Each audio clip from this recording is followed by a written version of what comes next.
Hi, I'm Paul. I'm from bigender.net. I'm the owner and administrator.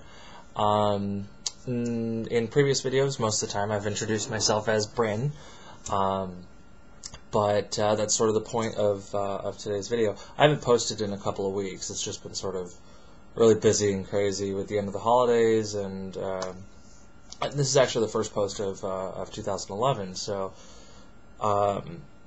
it's a new year, and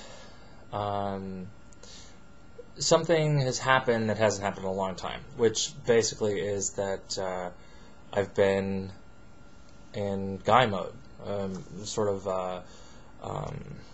It's a phrasing we use on bigender.net. Guy mode, girl mode, androgyny mode, just something to differentiate between when you're identifying as one gender versus another. It doesn't have to be binary, but in my particular case, it is. I have I identify male, or I identify female. I don't have an androgynous identity or a genderqueer one, generally speaking. But yeah, so for almost the entirety of this year so far, I have been in male mode, guy mode, and what that means, because I've tried explaining this to my roommate and my girlfriend, and it just sort of come up, but it's part of my bigender identity. I just sort of primarily will identify one way or another. For a long time, I've been in girl mode, so I really kind of felt like when I had to go to work, or felt very forced to present as a male, that I was doing drag. I was doing guy drag because it didn't feel congruent with my internal identity and my instincts and the kinds of things that I would do sort of by nature without thinking. So, I would have to catch myself, I'd have to pay attention to the way that I was walking, because it felt more natural to walk in a more traditionally female manner, the bit of the sway in hips, and and now that's not the case. I have a stronger, more confident, straightforward step than I was before, and it's not something I decided to do, and it isn't even anything that I recognized right away. It had happened for about a week, it was about a week into it, and all of a sudden I realized that I wasn't uncomfortable in my guy clothes and presenting guy, at work, or considering being around my family as a guy, because there's still family events that happen even after Christmas. My family gets together quite a bit during the wintertime, actually. But it wasn't causing the dysphoria that it was before, of having to pretend to be a guy. I wasn't pretending anymore. And at first I was worried, because it has been a long time since that's been the case, where I sort of feel comfortable in my male body and male identity, and just reacting to things the way that I don't know. It gets hard here, because it starts to sound like a lot of stereotypes, and I don't want to reinforce them. I'm not a big fan of reinforcing a gender binary, but that's part of the nature of who I am, is that's what I do. I reinforce the gender binary. I am male or female, and very little in between, even though there are a lot of people who are. And so a lot of my reactions have been sort of male typical.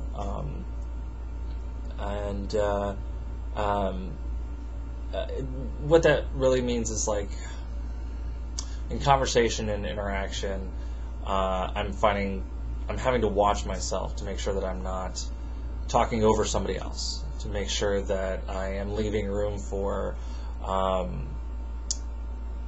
disagreement. When guys talk a lot, and again, this is basically stereotypes, for the most part stereotypes, but there's some truth in it in my experience. When guys talk, they assert things, even if they don't actually know the answer, they speak as if they do, and that there's no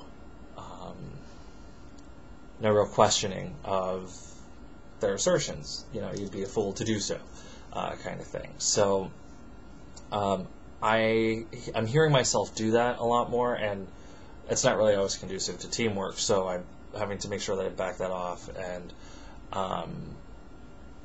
leaving room for consensus and some kind of alternate ideas. And it's, well, like all of my videos, I didn't exactly sit down and write a script out for this, but someone actually called me organized in one of the comments or an email to me, and while I appreciate that I apparently am giving off that impression, that's not how it feels on this side of the camera. So thank you. But yeah, so that's, and this isn't something that is unique to me as far as switching gender mode. A lot of the people on bigender.net, which, by the way, if you think that you can relate even a little bit to bigender situation or androgyny, or just open to different ideas about gender, please come by and register, join the forum, and join the conversations. We love having new people come by. There's a lot of great conversations that go on. So anyway, some of my forum mates at bigender.net, or a lot of them, I should say, talk the same way about switching modes. Some people switch many times a day because they've compartmentalized their reactions, their emotions. Let's see. Sorry. Hate having to do that in the middle of a video, but I hadn't really planned ahead. They've compartmentalized the way that they approach the world into things that are male and things that are female. They've assigned certain emotions or reactions to these gender identities, so to them, they're flip-flopping constantly all day long between male and female. That's not been my experience. I go through much longer periods of identification in a particular gender. It has been a long time since I've sort of been in guy mode for any length of time. You know, I'm going on, I think, 3 weeks or something now. That's the longest that I can remember since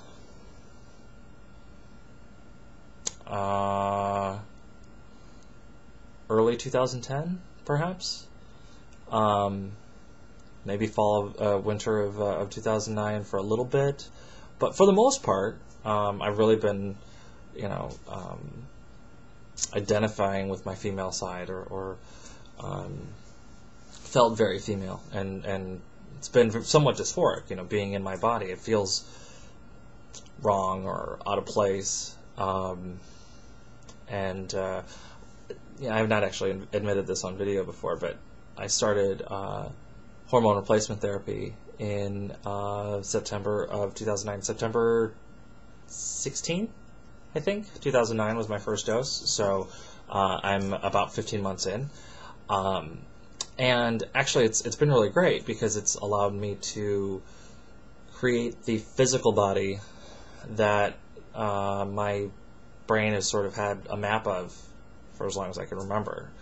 I spent a long time in denial that that's something that I wanted, and if other things in my life had played out differently, it's not something I entertained as an option. It wasn't something for me that was do or die, and it is for some people, and of course for many traditional transsexuals, like the hormone replacement therapy is a do or die. It feels very much do or die, and it is the prescribed treatment for transsexuality.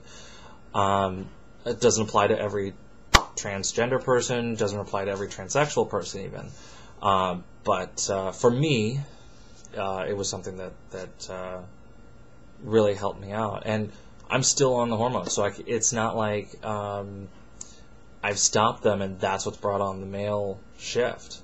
I really have nothing to just attribute it to, except perhaps that having made the decision to be more out and more open as of the fall of last year, I finally have done the work that I needed to do while in that mode. I don't know, it sounds a lot more esoteric and metaphysical than I actually like to be, but you know, I did a lot of work to come out more to my family and my friends and people that I had been hiding from for a very long time that I didn't want to be hiding from. So it's possible that having accomplished a certain number of those goals, you know, my psyche just sort of swung the pendulum back the other way, and it's time to do some work on this side. And you know, it's somewhat inconvenient to get my family sort of okay with seeing a feminized version of me, and then not have the desire to actually present that feminized version at all. But I think the groundwork has been laid, so when that pendulum swings back the other way, it won't be as frightful to me and scary as it was before. So I think I've done the things that I need to do to be able to live the life I want to live amongst my family. So, you know, I sort of feel job well done there. Actually, I went to a big family breakfast this last Sunday, and one of my aunts gave me a hug, and she said, I don't know if I should be saying this, but you looked really cute in that red sweater. That red sweater looked really good on you, or something like that. I was like, you can say it, because I'm adorable. It's okay. But, you know, it was, I think, her way of telling me that she watches my videos. So, hi, Aunt Ruthie. I love you. And, you know, just making it clear that I'm accepted, that who I am is the same person that she loves. And it doesn't matter that, you know, I could be green, and it wouldn't matter as long as I'm me. So, you know, I really do think that I've come a long way, and learned a lot about my family and their capabilities. You know, I really didn't give my family the credit they deserved. And so now maybe it's time to, you know, remember who I am on the other side of the divide a little. But yeah, so that was really kind of the video I wanted to make. I wanted to get back into making videos. I had another one about dealing with dysphoria, but I think that's going to be the next or one of the next couple. But you know, this sort of sudden shift, I think, warranted its own, and it allowed me the opportunity to talk about something that is, I think, unique to bigender people, or multi-gender people, I should say, in that there really is a distinction between how you identify in a particular gender and how you present versus people who are, you know, I think monogendered is or monogender is the phrase that's popped up on BG.N a couple of times to differentiate. You know, regardless of where people fall under the transgender umbrella or cisgender umbrella, you know, monogendered person has one gender identity, and there is an end goal for their presentation. They want to get generally to a point where they're presenting outside the way they feel inside. For a bigender or multigender person, it's a lot more difficult to do that because that goalpost is sort of always shifting. You know, I wouldn't have been comfortable 6 weeks ago to do a video like this. I was still a little uncomfortable when I did the fatherhood video in guy mode because I wasn't identifying that way. But now I am, so you'll probably get a couple of Paul videos. But I think that's it. I'm just about out of time because, of course, 15 minutes. But send me comments, questions, emails. I look forward to them. Thank you for watching.